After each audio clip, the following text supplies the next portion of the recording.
इमरान और उसके साथियों ने एक बार फिर अपने जिस्म ढीले छोड़ दिए। अलबत्ता इमरान ने आंखों में मामूली सी झरी बहरहाल रखी हुई थी। चंद लम्हों बाद दरवाज़ा खुला और एंजेला और उसके पीछे जैक अंदर दाखिल हुआ। उन दोनों के पीछे वही आदमी था जिसने तलाशी लेने का हुक्म दिया और उस आदमी के पीछे 2 मशीन गनों से मुसल्लह आदमी अंदर आए और फिर वो दोनों दीवार के साथ पुश लगाकर खड़े हो गए, जबकि एंजेला, जैक और वो हुक्म देने वाला आदमी इमरान और उसके साथियों की कुर्सियों के सामने रखी हुई कुर्सियों पर बैठ गए थे। उन्हें होश में ले आओ जेरेट, एंजेला ने इस तलाशी का हुक्म देने वाले से मुहातिब होकर कहा। यस मैडम, उस आदमी ने जिसका नाम जेरेट लिया गया जवाब दिया और उठकर उसने जेब से एक टार्शनुमा आला निकाला और फिर वो इमरान और उसके साथियों की ओर बढ़ने लगा। उसने टार्शनुमा आले का चौड़ा सिरा इमरान की गर्दन पर रखकर उसका बटन दबा दिया। इमरान को अपने जिस्म में एक लम्हे के लिए लहरें सी गुजरती महसूस हुई और उसके साथ ही टार्शनुमा आला हटा लिया गया और वह आदमी इमरान के साथ बैठे हुए सफदर की ओर मुड़ गया तो इमरान ने एक झटके से आंखें खोल दी। क्या क्या मतलब? ये मैं कहाँ हूँ? क्या मतलब? इमरान का लहजा एक्री में ही था और उसका लहजा सुनते ही एंजेला का चेहरा लटक सा गया और फिर एक एक करके उसके सारे साथी होश में आ गए और जाहिर है उन्होंने भी इमरान की तरह एक्रीमी लहजे में ही हैरत का इजहार किया, क्योंकि वो बेहोश तो थे ही नहीं, इसलिए इमरान की आवाज़ वो सुन रहे थे और फिर वो इमरान के साथ ही थे और उन्हें मालूम था कि उनका खसूसी मेकअप चेक ना हो सकेगा। सुनो, तुम्हारा नाम अली इमरान है और तुम पाकिस्तानी हो, एंजेला ने इमरान से मुहातिब होकर कहा। क्या मतलब अली इमरान? ये तुम क्या कह रही हो? मेरा नाम माइकल है और मैं क्रीमी हूँ। तुम कौन हो और ये सब क्या है? हम तो स्याह हैं और होटल के कमरे में मौजूद थे। ये कौन सी जगह है? इमरान ने मुंह बनाते हुए कहा। क्या ख्याल है जैक? ये तो वाकई गैर मुतलका लोग हैं और अब उन्हें वापस भी नहीं भिजवाया जा सकता, इसलिए क्यों ना उन्हें हलाक करके इनकी लाशें भर की भट्टी में डालकर जला दी जाए, एंजेला ने साथ बैठे हुए नौजवान से मुहातिब होकर कहा। जाहिर है अब और किया भी क्या जा सकता है, जैक ने मुंह बनाते हुए कहा। ये तुम क्या बातें कर रहे हो? हमने क्या जुर्म किया है? कौन लोग हो तुम? हम तो स्याह हैं, कौन हो तुम? इमरान ने अपनी अदाकारी जारी रखते हुए कहा। सुनो, या तो तुम एतराफ़ कर लो कि तुम्हारा ताल्लुक पाकिस्तान सीक्रेट सर्विस से है, फिर तो तुम्हें जिंदा रखा जा सकता है, तुमसे बातचीत की जा सकती है, वरना दूसरी सूरत में हम तुम्हें हलाक कर देंगे। बोलो क्या कहते हो? एंजेला ने इंतहाई सर्द लहजे में कहा।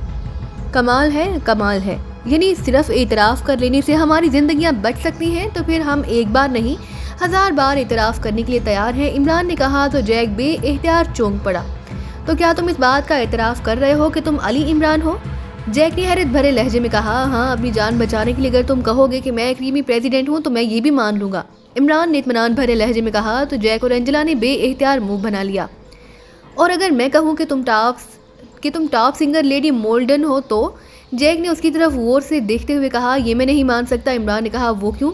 लेडी मोल्डन एक लेडी है और मैं मर्द हूँ। मर्दों में तुम मुझे कुछ भी कह सकते हो, इमरान ने मुस्कुराते हुए कहा।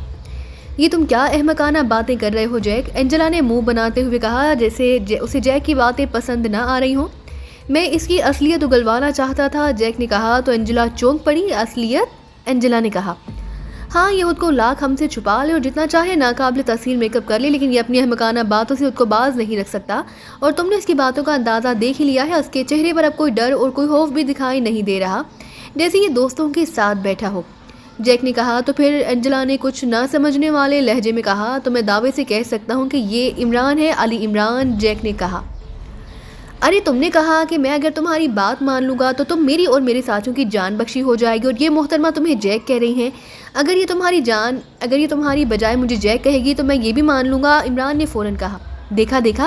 देखा तुमने, ये इमरान है, यही ऐसा इंसान है जो ऐसी सिचुएशन में ऐसी बातें कर सकता है, जैक ने भड़क कर कहा। तो एंजेला इमरान की तरफ गौर से देखने लगी। तो तुम इमरान हो? एंजेला ने उसकी ओर बढ़ते हुए उसे गौर से देखते हुए कहा। तुम्हारे लिए तो मैं इमरान तो क्या कुछ भी बन सकता हूँ मिस वर्ल्ड, इमरान ने बड़े रोमांटिक लहजे में कहा। तो उसकी बात सुनकर जूलिया ने बेएहतियात मुंह बना ली, जबकि बाकी सबके लबों पर मुस्कुराहट आ गई। बकवास मत करो और सुनो, या तो तुम एतराफ़ कर लो कि तुम्हारा ताल्लुक पाकिस्तान सीक्रेट सर्विस से है, फिर तो तुम्हें जिंदा रखा जा सकता है और तुमसे बातचीत की जा सकती है, वरना दूसरी सूरत में हम तुम्हें हलाक कर देंगे। बोलो क्या कहते हो? एंजेला ने इंतहाई सर्द लहजे में कहा तो है, कर लेता हूँ एतराफ़, इमरान ने कहा।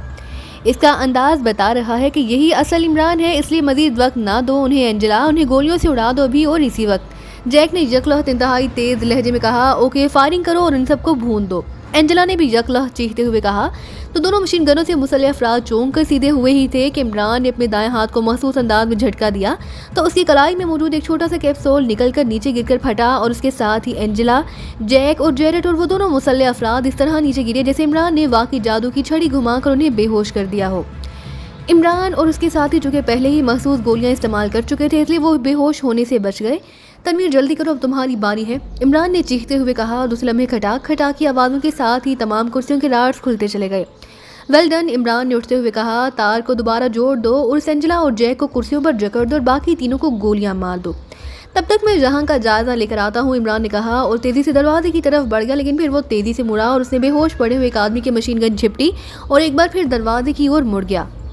क्या मैं आपके साथ आऊँ इमरान साहब? कैप्टन शकील ने दूसरे आदमी की मशीन गन उठाते हुए कहा। हाँ ठीक है, आ जाओ, लेकिन जब तक ना मैं ना कहूँ तुमने फायर नहीं करना, इमरान ने कहा और दरवाज़ा खोलकर वो बाहर आ गया। ये एक तवील राहदारी थी जो कि इमरान को स्टेशन वैगन से उठाकर इस कमरे तक पहुंचाया गया। इस वक्त इमरान होश में था, इसलिए आंखों में मौजूद मामूली सी झरी से वो रास्ते को चेक करता आया था। इसलिए उसे मालूम था कि इस राहदारी का इख्तिताम एक और राहदारी में होगा जो बैरूनी बरामदे तक जाएगी। इमरान तेज से कदम उठाता उस राहदारी के इख्तिताम पर आकर रुक गया। कैप्टन शकील भी इसके साथ ही रुक गया। इमरान ने सर बाहर निकाला, फिर उधर उधर देखने लगा। राहदारी खाली थी, अलबत्ता दाएं तरफ राहदारी के इख्तिताम पर एक दरवाज़ा खुला हुआ था जिससे रोशनी भी बाहर आ रही थी और वहाँ से बातों की आवाज़ें भी सुनाई दे रही थीं। तुम बाहर जाओगे और अगर मेरी सिमत से तुम्हें फायरिंग की आवाज़ें सुनाई दी तो तुमने भी बाहर मौजूद अफराद पर फायर खोल देना है, वरना वहीं चुप कर ही खड़े रहना। इमरान ने उसी इशारे से राहदारी का वो रूह बताते हुए सरगोशियाना लहजे में कहा जो बैरूनी बरामदे में निकलता था। तो कैप्टन शकील ने असबात में सर हिला दिया। लेकिन इमरान साहब, अगर आप फायरिंग की आवाज़ों की वजह से ऐसा कह रहे हैं तो एक मुसल्लह आदमी की जेब में साइलेंसर लगा मशीन पिस्टल मौजूद है, कैप्टन शकील ने आहिस्ता से जवाब दिया। ओह, क्या वाकई? इमरान ने चौंक कर कहा। जी हाँ, उसकी जेब का महसूस उभार बता रहा था। मैंने उभार देखते ही समझ लिया कि उसके पास साइलेंसर लगा मशीन पिस्टल मौजूद है, कैप्टन शकील ने जवाब दिया। ओके, फिर जाकर ले आओ, उस जैक की जेब भी चेक कर लेना, जाओ और जल्दी वापस आना, इमरान ने कहा। तो कैप्टन शकील मुड़ा और फिर तेज़ी से दौड़ता हुआ वापस चला गया, जबकि इमरान वहीं राहदारी के इख्तिताम पर ही लगा रहा। थोड़ी देर बाद कैप्टन शकील इसी अंदाज में दौड़ता हुआ आया। जैक की जेब में था और एक मुसल्लह आदमी की भी जेब में मौजूद था। कैप्टन शकील ने एक साइलेंसर लगा मशीन पिस्टल इमरान की ओर बढ़ाते हुए कहा। गुड शो, अब बाकी काम काफ़ी आसानी रहेगी, इमरान ने हाथ में पकड़ी हुई मशीन गन को दीवार के साथ फर्श पर आहिस्ता से रखते हुए कहा। फिर साइलेंसर लगा मशीन पिस्टल पकड़े वो राहदारी से बाहर निकला और तेज़ी से दीवार के साथ लगकर उस खुले दरवाजे की तरफ बढ़ता चला गया, जबकि कैप्टन शकील इसी अंदाज में लेकिन उसकी मुखालिफ सिमत में चला गया।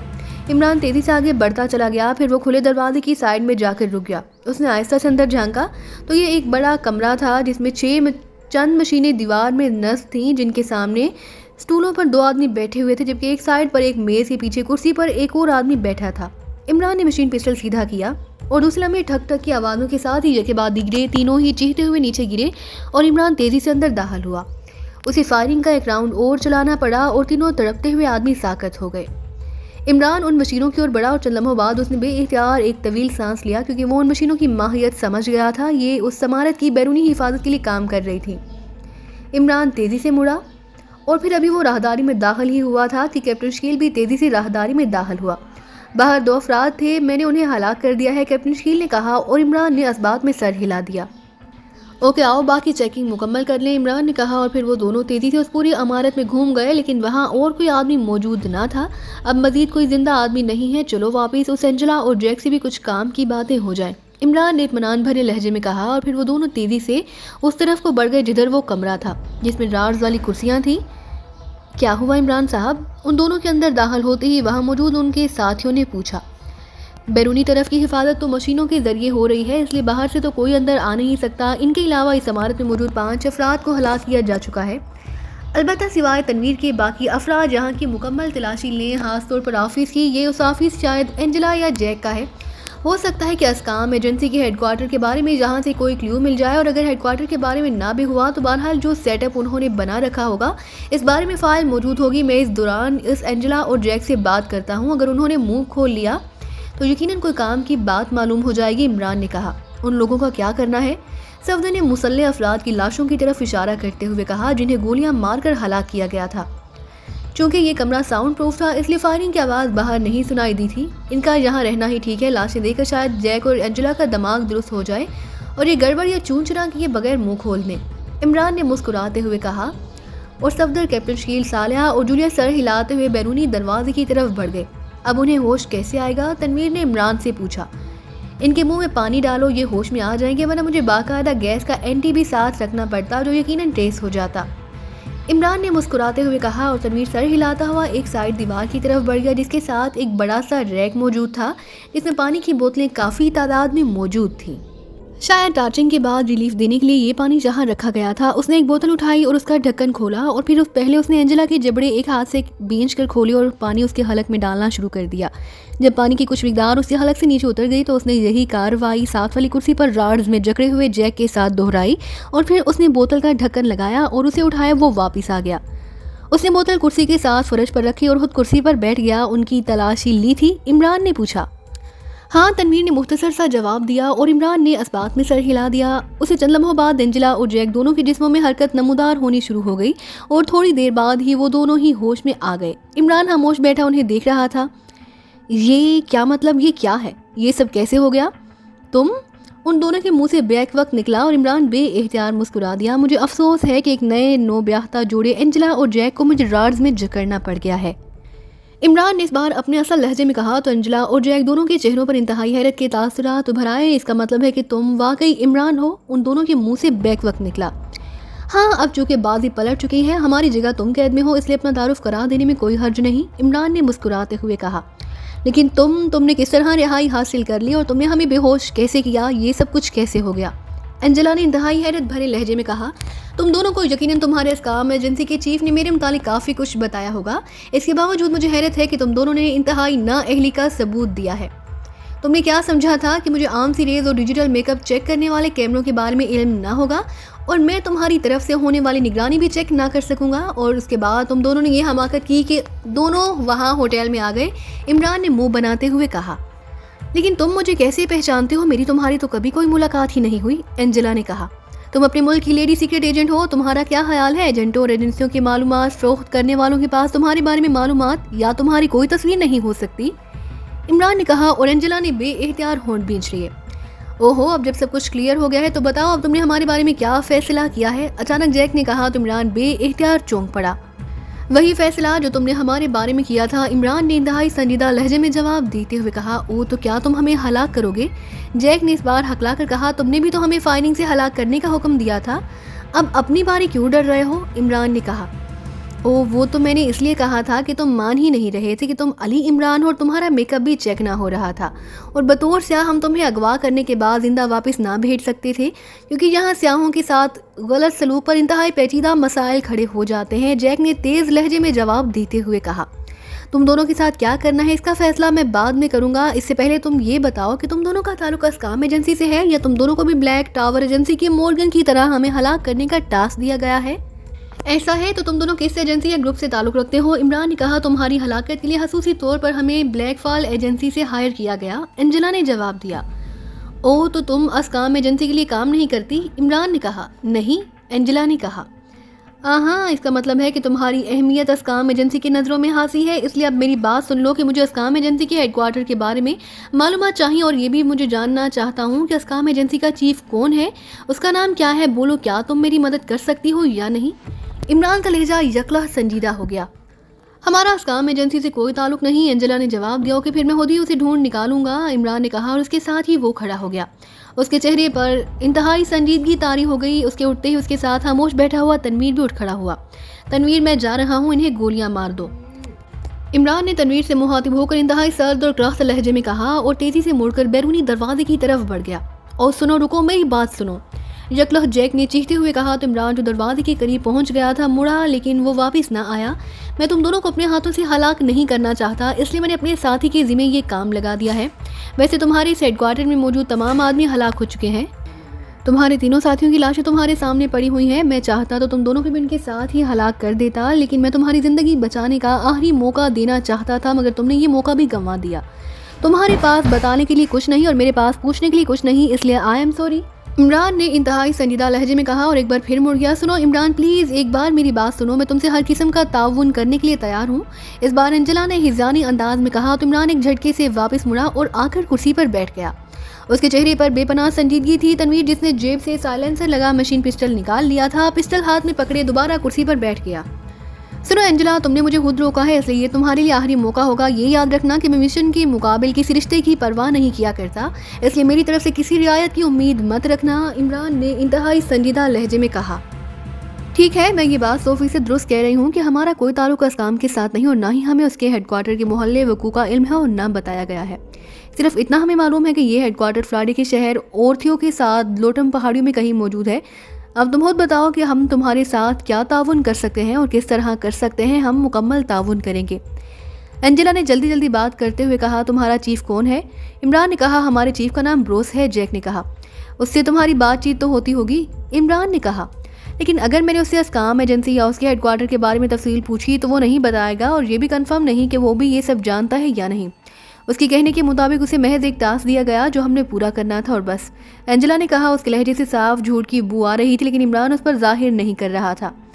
उससे तुम्हारा फ़ोन पर राब्ता होगा या ट्रांसमीटर के जरिए? इमरान ने कहा। फ़ोन के जरिए, एंजेला ने जवाब दिया। तो उसका फ़ोन नंबर बता दो, लेकिन ये सोचकर बताना कि मैंने उसे कंफर्म कर लेना है। अगर गलत बताया तो इमरान का लहजा एक बार फिर इंतहाई सर्द हो गया। मैं दुरुस्त बात बता रही हूँ, लेकिन तुम उसका क्या करोगे? एंजेला ने कहा। तुम नंबर बताओ, बाकी बातें बाद में, इमरान ने कहा। तो एंजेला ने नंबर बता दिया। तनवीर, जाकर फ़ोन जहाँ ले आओ, इमरान ने तनवीर से कहा। तो तनवीर सर हिलाता हुआ उठा और तेज़ी से मुड़कर दरवाजे की तरफ बढ़ गया। फिर थोड़ी देर बाद वो एक फ़ोन पीस लेकर वापस आ गया। उसने फ़ोन पीस इमरान को दे दिया।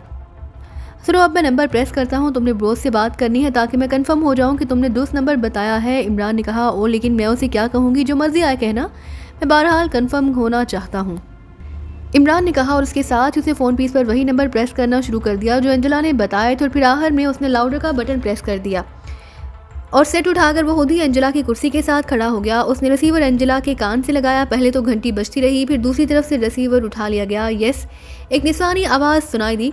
एंजेला, बोल रही हूँ, चीफ से बात कराओ, होल्ड ऑन करें, दूसरी तरफ से कहा गया। हेलो चीफ, बोल रहा हूँ। चंद लम्हों बाद एक मर्दाना आवाज़ सुनाई दी। एंजेला, बोल रही हूँ चीफ। एंजेला ने कहा। यस, क्या रिपोर्ट है? कुछ पता चला उन लोगों का? दूसरी तरफ से कहा गया।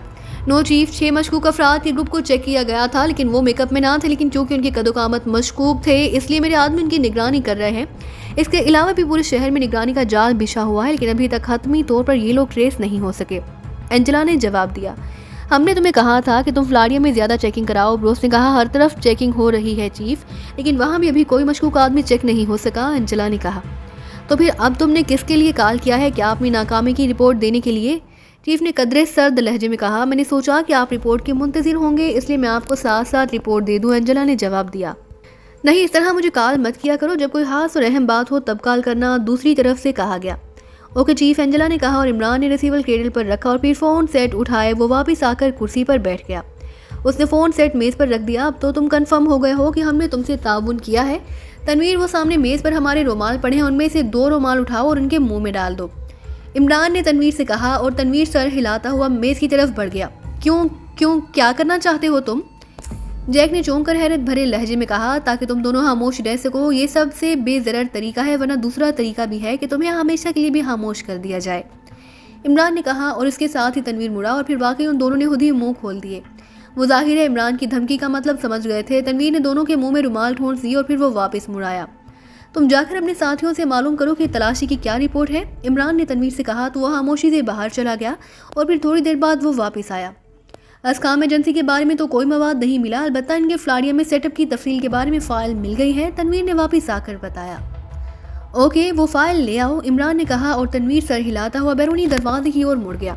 इमरान ने रिसीवर उठाया और एक बार फिर नंबर प्रेस करने शुरू कर दिए। यस, राब्ता कायम होते ही दोबारा आवाज़ सुनाई दी जो पहले एंजेला के फ़ोन करने पर सुनाई दी थी। एंजेला, बोल रही हूँ, चीफ से बात कराओ। इस बार इमरान ने एंजेला की आवाज़ और लहजे में कहा। तो एंजेला और चीफ के चेहरे पर इंतहाई हैरत के तासुरात उभर आए, लेकिन जाहिर है मुंह में रुमाल होने की वजह से वो बोल ना सकते थे। होल्ड ऑन करें, यह सब क्या बात हो गई है एंजेला? अब क्यों किया है फ़ोन? चंद लम्हों बाद चीफ की आवाज़ सुनाई दी। चीफ, एक अहम बात नोटिस में आई है कि इमरान और उसके साथी पहाड़ियों की दूसरी तरफ वाक़या ओरथियो इलाके में देखे गए हैं। मैंने वैसे ही एहतियातन वहाँ अपने 2 आदमी मुकर्रर कर दिए थे, उन्होंने अभी रिपोर्ट दी और मैंने इसलिए आपको कॉल किया कि क्या उधर से भी अस्काम एजेंसी के हेडक्वार्टर को कोई रास्ता जाता है या नहीं, इमरान ने कहा। क्या मतलब? तुम्हारे आदमी ने उन्हें कैसे शनाख्त किया? दूसरी तरफ से हैरत भरे लहजे में कहा गया। उन्हें मशकूक समझा गया तो उनके होटल के कमरे में होने वाली गुफ्तगू साइंसी आलात की मदद से सुनी गई। उससे ये बात कंफर्म हो गई कि वो इमरान और उसके साथी ही हैं। इमरान ने जवाब दिया, इसका मतलब है कि वो इधर से अस्काम हेडक्वार्टर पहुंचने का प्लान बनाए हुए हैं। जहां तक रास्तों का ताल्लुक है तो वैसे तो उधर से रास्ता नहीं, लेकिन बहरहाल इमरान और उसके साथियों के लिए रास्ता बना लेना कोई मुश्किल काम नहीं। ब्रोस ने कहा, फिर मेरा ख्याल है कि मैं जैक और अपने साथियों को साथ लेकर वहां पहुंच जाऊं और उनका खात्मा कर दूं। इमरान ने अंजला के लहजे में कहा, तुम्हारे वहां तक पहुंचने से पहले वो पहाड़ियों में दाखिल हो चुके होंगे। इमरान इंतहाई तेज रफ्तारी से कम करने का आदी है। ब्रोस ने कहा, तो फिर क्या किया जाए, आप बताएं। इमरान ने कहा, बेफिक्र रहो, उस काम एजेंसी का हेडक्वार्टर सीक्रेट और सील्ड है और उसके मोहल्ले वकूक का किसी को भी इल्म नहीं, इसलिए इमरान ज़्यादा से ज़्यादा उन पहाड़ियों पर घूमता रहेगा और बस। ब्रोस ने कहा, लेकिन चीफ, इमरान ने लामहला अस्काम एजेंसी के हेडक्वार्टर का मोहल्ले वकूक किसी न किसी तरह मालूम कर लिया होगा, तभी वो इस इलाके में जा रहा है, वरना उसे उधर जाने की क्या ज़रूरत थी। इसलिए ऐसा न हो कि हम इस ख्याल में रहें कि वो उस तरफ से अस्काम एजेंसी का हेडक्वार्टर में दाखिल नहीं हो सकता और वो अपना काम कर जाए। इमरान ने कहा,